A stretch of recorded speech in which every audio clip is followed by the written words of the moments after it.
The power of energy. In 2026, the world didn't just face an energy crisis. It faced an energy awakening. The Strait of Hormuz, the route for 25 million barrels per day, a quarter of the world's supply, shut down. Prices spiked, supply chains buckled, and the world realized something it had forgotten. Energy security isn't a luxury. It's the foundation of civilization, and it's time to start taking it seriously. For decades, the world chased government, subsidized sustainability. But after 2026, the hierarchy changed. Supply security first, affordability second, realistic sustainability third. Nations didn't ask, what's its carbon footprint? They now ask, can we rely on it? With new leadership, Venezuela becomes the world's biggest wildcard. Analysts now project output could rise from 1 million barrels per day to as high as 5 million barrels per day, a surge big enough to challenge a large OPEC nation. And with Western-backed capital, technology, and diluent to better transport the thick Venezuelan crude, the Venezuelan comeback becomes unstoppable. The U.S. emerges as the world's lifeline for liquefied natural gas, crude oil, and LPG.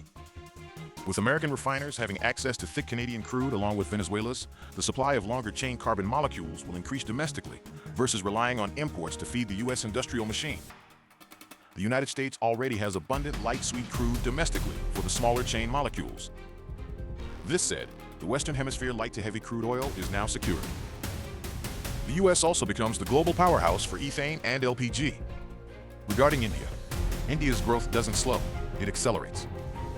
With the strongest GDP growth differential in the world, India becomes the gravitational center of future energy demand.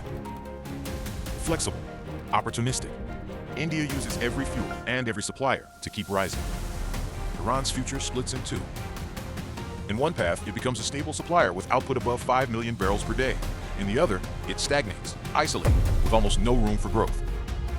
And the world learns that a single choke point can shake the entire planet. Europe faces the harshest reality. 80% of its natural gas, 90% of its crude oil, imported. When global supply tightens, Europe feels it first and worst. The Gulf states remain energy giants, but their geography becomes their weakness. To stay reliable, they must build new pipelines and ports, costing $6 to $12 billion each. And long-term investment becomes harder in a region marked by uncertainty. What if that pipeline gets bombed? So much for a backup plan. Oil demand doesn't collapse, it climbs, reaching 125 million barrels per day by 2050. Why? Because chemicals, plastics, solvents, detergents become the new engines of demand. Natural gas demand grows steadily, but the crisis reveals a flaw. Methane from liquefied natural gas may be cleaner than coal, but it's not safer if your supply depends on shipping from Qatar through the Strait of Hormuz. Ethane and LPG supply is expected to surge past natural gas growth, driven by petrochemicals and rising recovery rates. This is incredible given the amount of natural gas that will be needed with artificial intelligence. Naphtha from crude oil stays tight. Petrochemicals will continue to optimize flexible feedstocks outside of naphtha. The events of 2026 didn't end the energy world, they reset it. Supply security becomes the priority.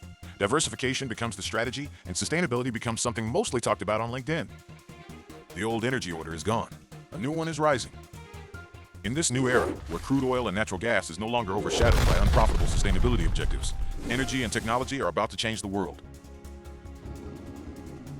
If you would like to see more videos like this, don't forget to like and subscribe to the channel.